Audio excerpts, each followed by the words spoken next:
오늘은 대강절 네 번째 주일입니다. 첫 번째 주일에 말씀드렸던 것처럼 대강절은 예수님의 오심을 기다리는 절기입니다. 성탄 전에 4주간 진행되는 절기입니다. 근데 이렇게 우리가 대강절을 보내는 것은 이미 예수님은 약 2000년 전에 이 땅에 오셨잖아요. 이미 오신 예수님을 우리가 기억하고 기념하는 기간입니다. 그러다 보니까 해마다 이렇게 대강절, 성탄절, 대강절, 성탄절 쭉 진행하다 보니까 그런 분 안 계시겠지만 대강 이렇게 좀 이렇게 이제 익숙해져서 감동이 좀 덜하는 경우들이 더러는 있지 않을까 생각합니다. 그래서 우리가 이제 매년 반복되는 시간이지만 정말 우리가 이 시간들을 의미 있게 잘 보내기 위해서는 그때 그 시절에 정말 예수님께서 오시기 전에 성도들의 분위기는 어떠했을까? 우리 자신을 그 시대로 이렇게 옮겨보는 그런 훈련이 무척 도움이 됩니다.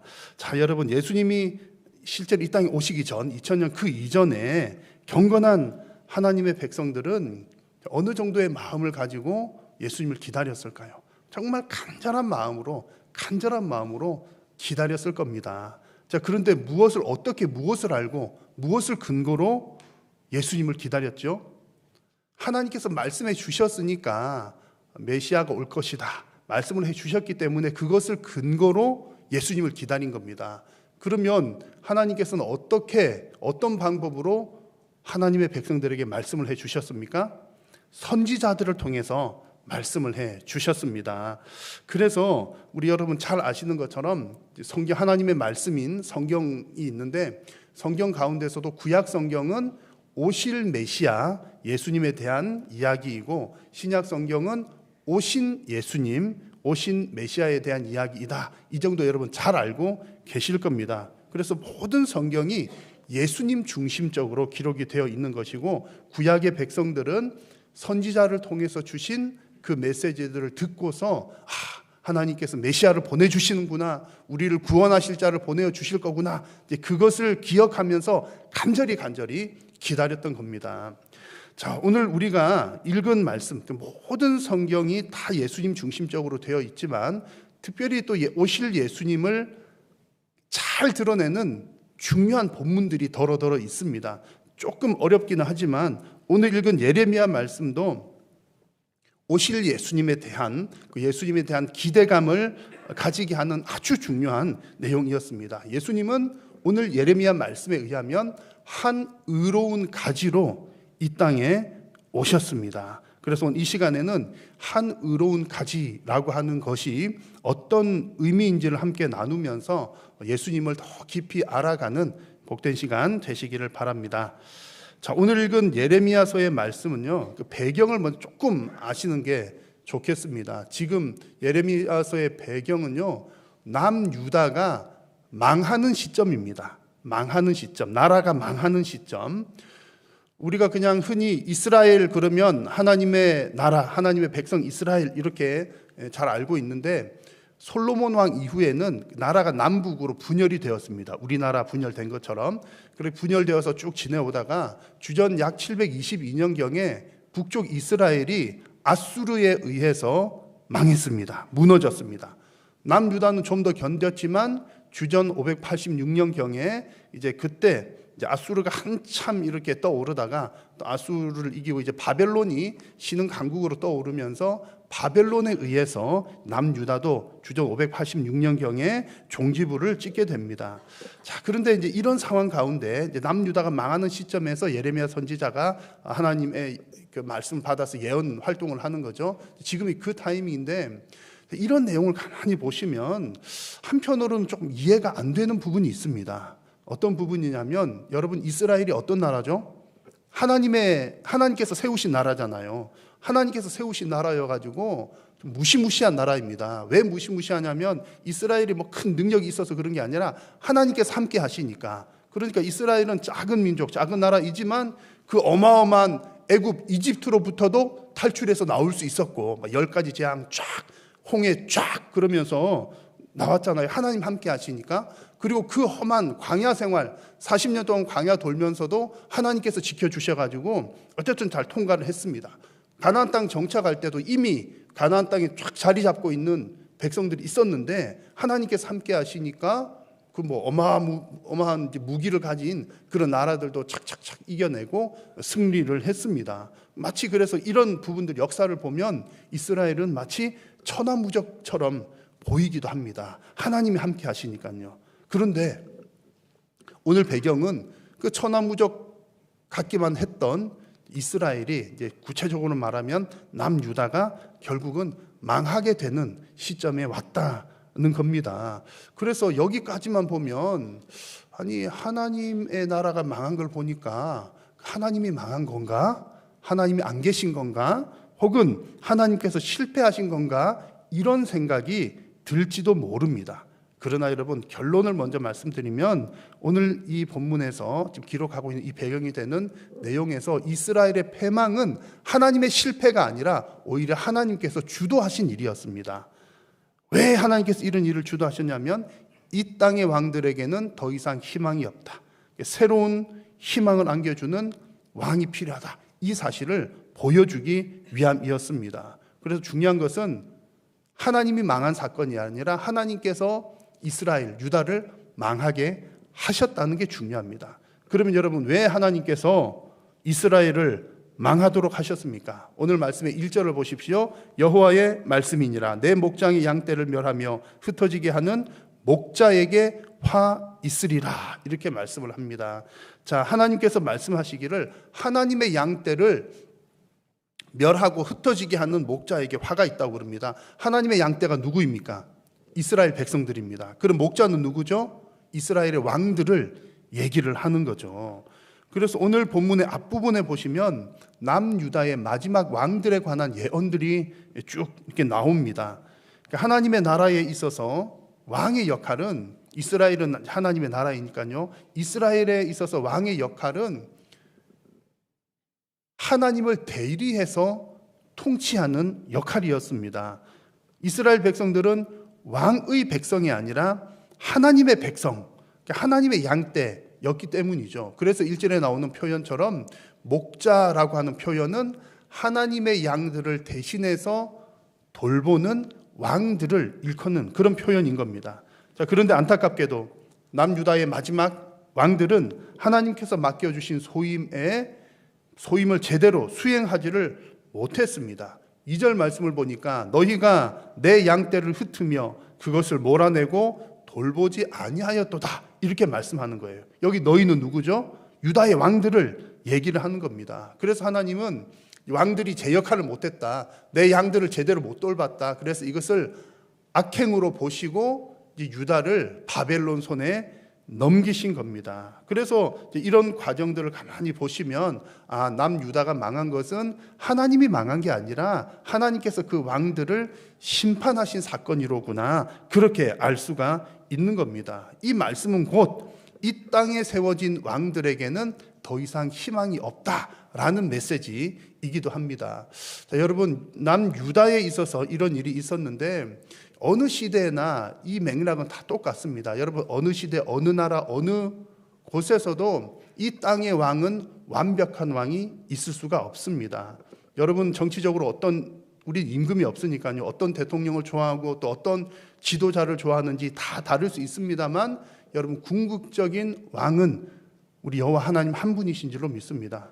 그래서 이 땅의 대통령 지도자들은요 완벽할 수가 없습니다. 그래서 뭔가 새로운 대통령이 세워지면 나라가 완전히 살기 좋아질 거야, 완전히 천지가 개벽될 거야, 그런 기대를 안 갖는 게 건강하다는 얘기죠. 그저 우리 성도들이 할 일은 지도자가 세워지면 그들이 맡은 역할을 잘 수행할 수 있도록 기도하면서 기다릴 뿐인 겁니다. 여러분 이 사실을 이 땅의 왕들에게는 희망이 없다는 것을 여러분 잘 기억하시기를 바랍니다. 자, 그래서 오늘 성경은 이렇게 남유다의 멸망을 배경으로 하고 있기 때문에 뭔가 좀 절망적으로 보이는 그런 상황이기도 합니다. 그러나 아직까지 끝은 아닙니다. 왜냐하면 모든 주도권을 하나님께서 쥐고 계시기 때문입니다. 자, 이스라엘을 세우신 분도 누구요? 하나님. 망하게 하신 분도 누구요? 하나님. 그리고 이제 나오는 것, 회복시키시는 분도 하나님이시기 때문입니다. 오늘 읽은 말씀을 보면 1절과 2절에서 하나님의 진노의 말씀을 하신 이후에 3절에서는 이렇게 말씀을 하는 겁니다. 한번 같이 읽겠습니다. 내가 내 양떼의 남은 것을 그 몰려갔던 모든 지방에서 모아 다시 그 우리로 돌아오게 하리니 그들의 생육이 번성할 것이며. 아멘. 여러분, 이 말씀에서 중요한 표현은 내가라는 겁니다. 내가 누구입니까? 하나님. 하나님께서 이스라엘에게 재앙 내리신 분도 하나님이시지만 회복시키시는 분도 하나님이라는 겁니다. 그러면 여러분, 왜 하나님이 이렇게 왔다 갔다 하실까요?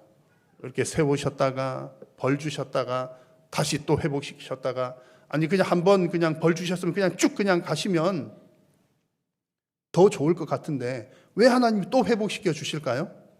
하나님께 물어봐야 알겠죠. 우리는 뭐 하기만 하면 됩니까? 감사합니다 하나님 할 뿐입니다. 하나님께서 이렇게 또 회복시키시겠다는 것은 여전히 백성들을 사랑하고 계신다는 거죠. 어느 날 이제 마지막 시점에 가서는 심판으로 탁 마감이 되겠지만 하나님께서 오래 참으시면서 그들을 계속해서 오랫동안 사랑하시면서 기다리시는 겁니다. 여전히 그들은 하나님께서 만드신 피조물들이기 때문입니다. 그래서 오늘 이 말씀에서 약속하고 있는 이렇게 회복을 약속하시는 이 내용은요, 가만히 보면 하나님께 처음에 천지를 창조하시고 모든 피조물 다 만드시고 난 다음에 아담과 하와에게 복 주셨던 때의 분위기와 비슷합니다. 창세기 1장 28절을 보시면 하나님이 그들에게 복을 주시며 하나님이 그들에게 이르시되 생육하고 번성하여 땅에 충만하라, 이런 복을 쭉 주시는 겁니다. 여러분, 하나님은 하나님께서 만드신 세상 위에 복 주시는 분인 줄로 믿습니다. 하나님은요, 우리에게 복 주시기를 원하시는 분이세요. 사랑하시기 때문에. 이스라엘 백성들이 하나님 앞에 범죄하여서 벌을 받았지만 여전히 하나님은 그들을 사랑하고 계시고 그들을 돌이키기를 원하고 계시는 겁니다. 그래서 오늘 말씀의 3절을 다시 보시면 내가라고 말씀하시면서 마지막 부분에 뭐라 하셨죠? 그들의 생육이 번성할 것이며 하나님께서 복 주시기를 원하신다, 회복시키실 것이다, 그런 마음을 우리에게 보여주시는 겁니다. 우리를 향해서 너가 빨리 회복돼, 빨리 돌아와, 그렇게 말씀하시는 것이 아니라 내가, 하나님께서 회복시켜 주시겠다고 약속하고 계십니다. 자, 그러면 여러분, 성경을 읽다 보면 참 이해가 안 되는 게 더러더러 있는데, 그럼 하나님께서 다 하시면 우리도 뭐 합니까? 이렇게 물을 수 있잖아요. 처음 세우실 때도 하나님이 세우셔, 잘못했다고 벌도 하나님 주셔, 그러면 회복도 또 하나님 시키셔. 그러면 우리는 뭐 하고 있죠? 이런 부분을 보면 신앙생활이라고 하는 것은 한 면으로는, 일면으로는 수동적인 부분이 분명히 있습니다. 하나님께서 하시기 때문이죠. 내가 막 해가지고 내가 구원을 만들어내고 내가 뭔가를 이루는 게 아니라 하나님께서 선물로 주시는 것이기 때문에 우리는 받는 입장입니다. 그래서 수동적인 면이 분명히 있습니다만, 그러나 그렇다고 해서 신앙생활이 뭐 로봇처럼 앉아 그러면 앉고, 밥 먹어 그러면 먹고, 굶어 그러면 굶고, 그런 게 아니라 아주 능동적인 면이 분명히 있습니다. 자, 어떤 부분에서 능동적이냐면 성도들은요, 하나님을 알아가는 일에 있어서는 반드시 능동적이어야 합니다. 그리고 하나님께서 말씀하실 때 순종하는 일에 있어서는 반드시 능동적이어야 합니다. 내가 내 마음대로 내가 하고 싶은 일에 적극적인 것이 아니라 하나님의 뜻을 알고 하나님의 뜻에 순종하는 일에 적극적인 것이 우리 성도의 모습인 줄로 믿습니다. 그래서 오늘 말씀에서도 우리 성도들이 정확하게 알아야 될 것은 하나님이 어떤 분이신가 아는 데 있어서 적극적이어야 되는데, 하나님은 어떤 분이시다?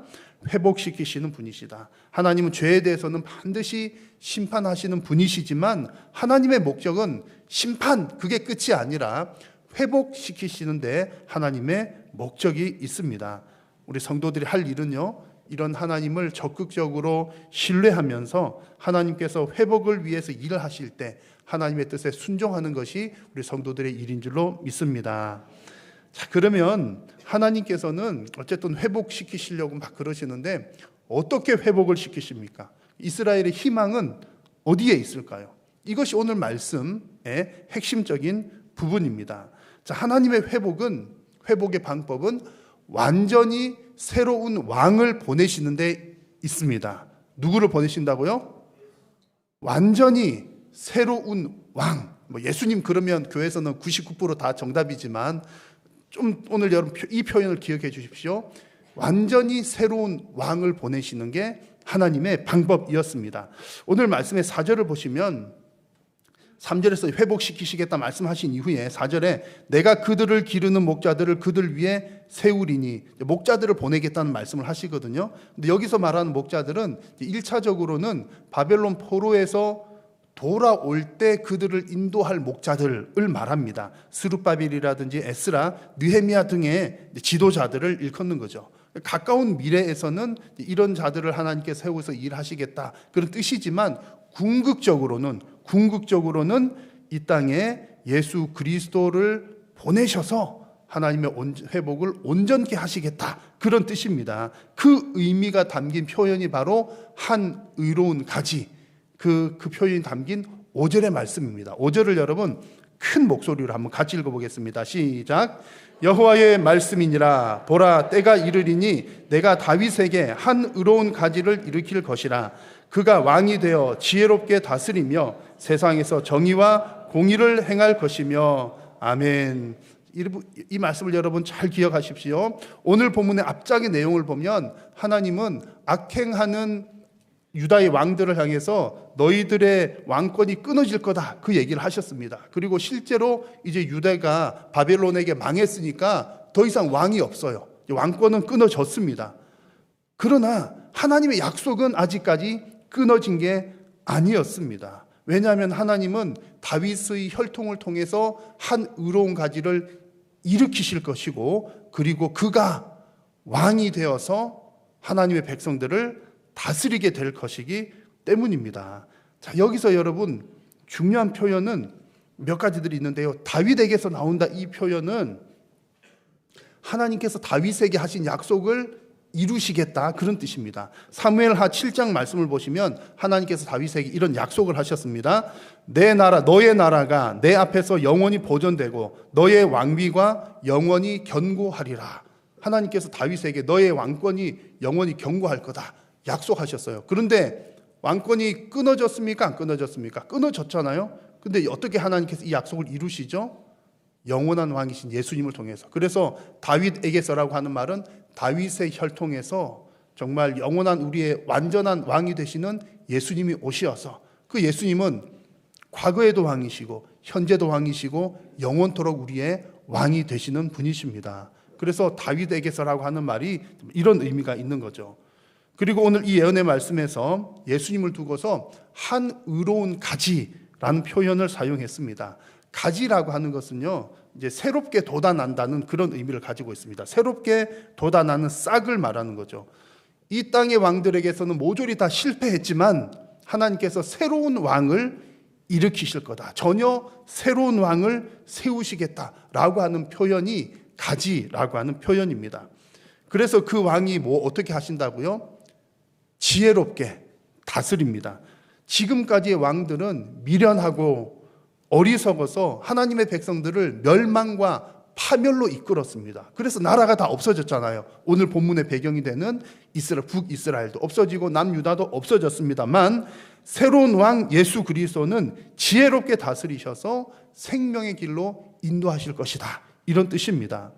그리고 이 땅의 왕들은 정의롭지 못하고 공의롭지 못하였지만 한 의로운 가지, 예수님을 두고서 가지라고 하는 표현도 썼는데 그 앞에는 의롭다 하는 표현을 썼잖아요.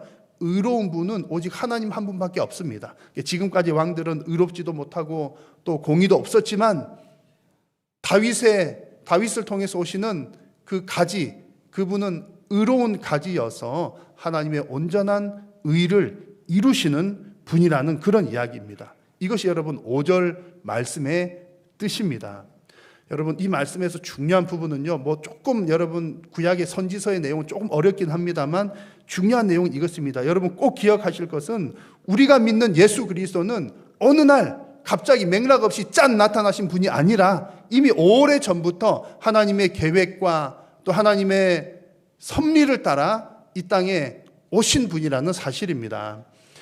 이미 구약의 이스라엘의 나라들, 유다의 나라들을 통해서 더 이상 이 나라의 이 땅의 왕들로는 가능성이 없음을, 희망이 없음을 보여주시고 그들로 하여금 영원한 왕, 새로운 왕, 완전히 새로운 왕을 대망하게 하시면서 예수님을 이 땅에 보내어 주신 겁니다. 그래서 예수님은 전혀 이 땅에 있었던 과거의 어떤 왕들과는 전혀 다른 새로운 우리의 왕으로 오신 분입니다.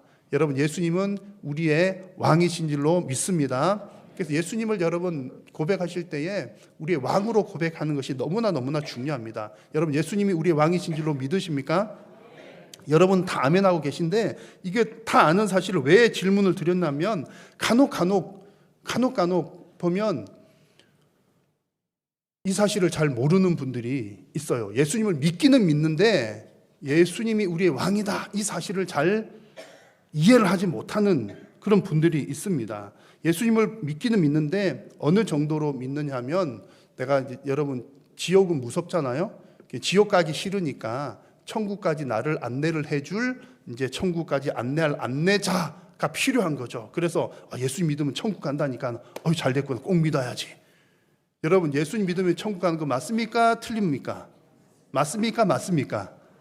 완전히 맞는 얘기죠. 그래서 예수님만이 오직 예수님만이 우리를 천국으로 인도하신다는 말은 전혀 틀린 말이 아니에요. 그래서 그렇게 믿는 것도 잘못 믿는 건 아니에요. 완전히 잘못 믿는 것은 아닌데 예수님이 우리의 왕으로 오셨다는 사실을 이해를 하지 못하게 되면 신앙생활에 있어서 믿음과 행함에 있어서 엇박자가 생겨나게 되는 겁니다. 믿음과 행위가 계속해서 어긋나게 되고 내가 이런 믿음을 가지고 있는데 내 삶은 다른 방향으로 가는 거예요. 그리고 순종이 없는 믿음이 되는 겁니다. 믿기는 믿는데 내 삶에 순종이 없는 거예요. 여러분 예수님을 왕으로 받아들인다는 것은 왕의 뜻대로 살겠다는 겁니다. 근데 예수님을 그냥 나를 천국으로 안내해 주는 안내자 정도로 생각하면 안내해 주시니까 땡큐 고마운 분 정도가 되는 거죠. 그래서 이 차이가 꽤 많이 있습니다. 그래서 예수님을 천국 안내자로 믿는 것도 참 그만큼 해도 얼마나 참 뭐 그러긴 한데 그 정도만 되면 하나님의 백성이지만 하나님의 백성인가 아닌가, 저 사람 예수님 믿는다던데 예수님 믿는 것 같기도 하고 아닌 것 같기도 하고 그런 일들이 생겨나는 겁니다. 예수님을 진짜 왕으로 온전히 받아들이지 못했기 때문입니다. 자, 여러분 예수님은 다윗의 혈통을 통해서 한 의로운 가지로 이 땅 가운데 나셨고 우리의 완전한 새롭고 완전한 왕이 되신 줄로 믿습니다. 그래서 여러분 우리가 예수님을 고백할 때에 정말 그냥 예수님 오셨으니까 어느 날 갑자기 이 땅에 예수님 누가 우연히 한 아이가 짠 태어났는데 알고 봤더니 메시아였고 우리에게 좋은 일도 많이 해주고 천국으로 인도해 줘서 참 고마운 분이다 그 정도가 아니라 예수님이 이 땅에 오신 것은 그 구약의 숱한 왕들 그 맥락을 여러분 이해를 하시자는 거죠. 이 땅의 왕들로 안 되는 그 일들을 하나님께서 다윗의 혈통을 통해서 온전한 왕으로 새로운 왕으로 보내셔서 우리의 모든 피조 세계를 완전하게 회복시키는 일을 감당하게 하셨습니다. 그래서 이번 성탄을 맞이하시면서 여러분 정말 전심을 다해서 예수님을 여러분들의 왕으로 영접하는 복된 시간이 되시기를 주님의 이름으로 축원합니다. 기도하겠습니다. 살아계신 여호와 하나님, 하나님께서 이 땅 가운데 희망 없는 이 땅 가운데 다윗의 혈통을 통하여 한 의로운 가지가 나게 하시고 예수 그리스도를 통하여 우리의 완전한 왕이 되게 하여 주심을 감사합니다. 사랑하는 성도님들의 모든 신앙 가운데에 우리의 왕으로 오신 주 예수 그리스도를 고백하게 하여 주시고 정말 주 예수 그리스도께서 우리 인생의 진정한 왕이 되는 복된 성탄 되게 하여 주옵소서. 예수님의 이름으로 기도드립니다.